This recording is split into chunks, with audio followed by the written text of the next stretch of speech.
Hari ni saya nak cerita pasal invasive GBS. So ramai ibu mengandung.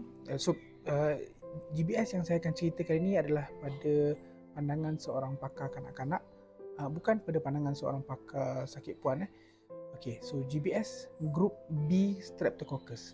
So kan kita ada ramai ibu-ibu, ada ibu-ibu yang bila dia mengandung kan, doktor check, doktor kata, oh puan ada GBS. Apa benda GBS tu? Bukan geng bas sekolah. So GBS ni group B Streptococcus. So Streptococcus ni adalah sejenis bakteria, gram positif punya jenis bakteria. Dan GBS ni kadang-kadang apa dia boleh buat, dia boleh colonize, dia boleh hidup, dia boleh berkampung dekat tubuh badan kita, terutama kalau perempuan dekat bahagian kemaluan bawah tu, dalam faraj dia, dalam vagina dia, dia boleh berkampung dalam situ, dia boleh colonize dalam tu. Dan kadang-kadang kebanyakan masa untuk ibu dia tak menyebabkan banyak masalah sangat, tetapi risikonya adalah GBS ni dia boleh menyebabkan invasive GBS. So kalau GBS daripada so baby dalam perut ibu, di dalam fiqara makin dalam tempat yang sangat secure, yang sangat sekira, tak ada kuman, tak ada apa, selamat, sangat selamat untuk baby. Tapi kalau apa-apa keadaan yang menyebabkan kuman GBS daripada ibu boleh naik ke atas masuk pada baby, dia boleh menyebabkan masalah. So baby boleh tertelan, kuman boleh masuk paru-paru, boleh menyebabkan masalah, boleh menyebabkan congenital pneumonia contohnya, boleh menyebabkan septicemia, boleh menyebabkan meningitis, jangkitan kuman pada otak pada baby. Daripada bila baby boleh dapat, satu contohnya keadaan ibu yang ada masalah leaking liquor, pecah air mentuban. So sebelum pergi into labor, sebelum nak lahirkan baby, pecah air mentuban tu lama. So bila pecah air mentuban, amniotic sac yang sepatutnya protect baby daripada kuman boleh naik atas dan masuk ke dalam baby.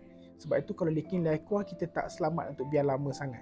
So kalau lama ada risiko kuman boleh naik ke atas. Ataupun juga masa proses kelahiran.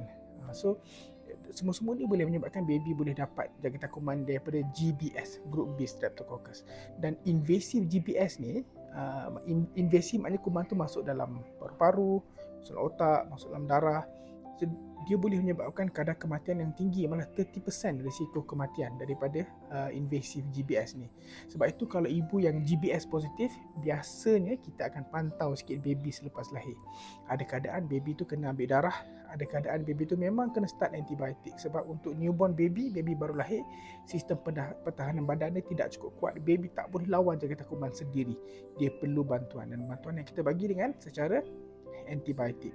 So again, kalau puan-puan ada GBS, pastikan datang ke hospital awal bila nak dah rasa contraction yang regular apa semua, ke hospital awal supaya kita boleh start antibiotik pada ibu dengan lebih cepat. So kurang kemungkinan baby dapat jangkitan kuman, dan kurang kemungkinan baby perlu masuk ward. Sebab kalau boleh, walaupun saya doktor pakar baby, kalau boleh saya tak nak baby masuk hospital.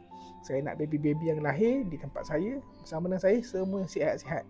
Kalau boleh kita jumpa sihat. Saya tak nak baby yang sakit, insya-Allah. So kita doa yang terbaik.